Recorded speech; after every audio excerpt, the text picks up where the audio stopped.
کیا آپ جانتے ہیں کہ ایک 21 سالہ نوجوان نے وہ کام کر دکھایا جس کا خواب صدیوں سے مسلمان دیکھتے آئے تھے؟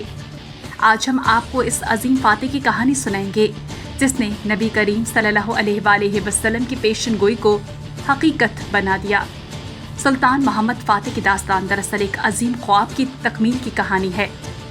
جب نبی کریم صلی اللہ علیہ وآلہ وسلم نے فرمایا تھا کہ قسطنطنیہ ضرور فتح ہوگا، اس کا امیر کتنا عظیم امیر ہوگا اور اس کا لشکر کتنا عظیم لشکر ہوگا، تو صدیوں تک مسلمان اس پیشن گوئی کی تکمیل کا انتظار کرتے رہے۔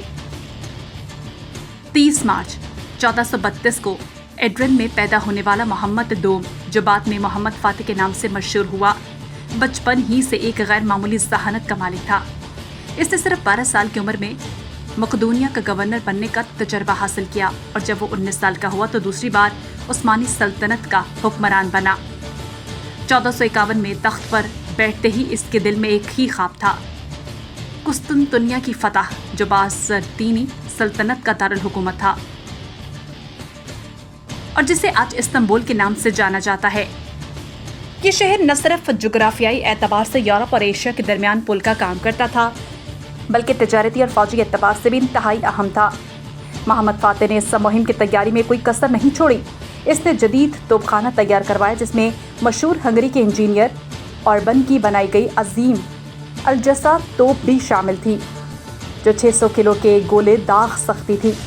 اس نے بحری بیڑا تیار کیا، اور سب سے اہم بات یہ ہے کہ اس نے اپنے لشکر کو روحانی طور پر تیار کیا، کیونکہ وہ جانتا تھا یہ صرف ایک جنگ نہیں بلکہ نبی کریم صلی اللہ علیہ وآلہ وسلم کی پیشن گوئی کی تکمیل کا مقدس مشن ہے۔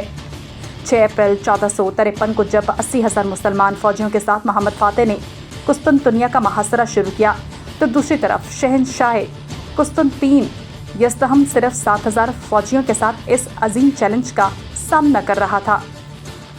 53 دن تک جاری رہنے والا یہ محاصرہ تاریخ کے عظیم ترین محاصروں میں سے ایک تھا۔ محمد فاتح نے جو جدت پسندی اور حکمت عملی دکھائی، وہ آج بھی فوجی علوم میں پڑھائی جاتی ہے۔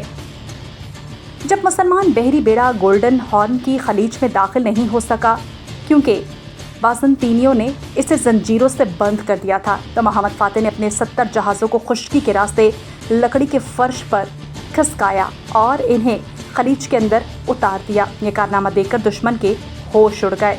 29 مئی 1453 کی صبح جب آخری حملہ شروع ہوا تو محمد فاتح نے اپنے سپاہیوں سے کہا، یا تو ہم فاتح بن کر واپس جائیں گے یا شہید ہو کر جنت میں داخل ہوں گے۔ اور جب دوپہر کے وقت شہر کی فصیل ٹوٹی اور عثمانی جھنڈا قسطنطنیہ کی بلند ترین عمارت پر لہرانے لگا، تو یہ صرف ایک شہر کی فتح نہیں تھی بلکہ نبی کریم صلی اللہ علیہ وآلہ وسلم کی پیشن گوئی کی تکمیل تھی۔ فتح کے فوراً بعد محمد فاتح نے جو رحم دلی اور عدل و انصاف کا مظاہرہ کیا، وہ اسلامی تعلیمات کا بہترین نمونہ تھا۔ اس نے عام شہریوں کو کوئی نقصان نہیں پہنچایا، گرجا گھروں کو محفوظ رکھا اور یہودی اور عیسائی اقلیتوں کو مکمل مذہبی آزادی دی۔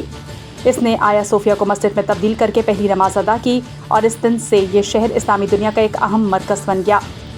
21 سال کی عمر میں یہ عظیم کارنامہ انجام دینے والا محمد فاتح صرف ایک فاتح نہیں تھا بلکہ ایک عالم، شاعر اور فن کا قدردان بھی تھا، جو 6 زبانیں جانتا تھا، جس نے اپنی 30 سالہ حکومت میں عثمانی سلطنت کو یورپ، ایشیا اور افریقہ کے 3 بڑے اعظموں میں پھیلا دیا۔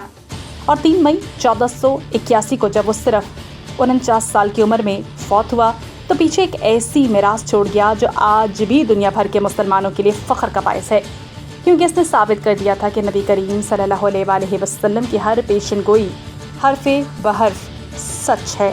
اور 3 مئی 1481 کو جب وہ صرف 49 سال کی عمر میں فوت ہوا تو پیچھے ایک ایسی میراث چھوڑ گیا جو آج بھی دنیا بھر کے مسلمانوں کے لیے فخر کا باعث ہے، کیونکہ اس نے ثابت کر دیا تھا کہ نبی کریم صلی اللہ علیہ وآلہ وسلم کی ہر پیشن گوئی حرف بحرف سچ ہے۔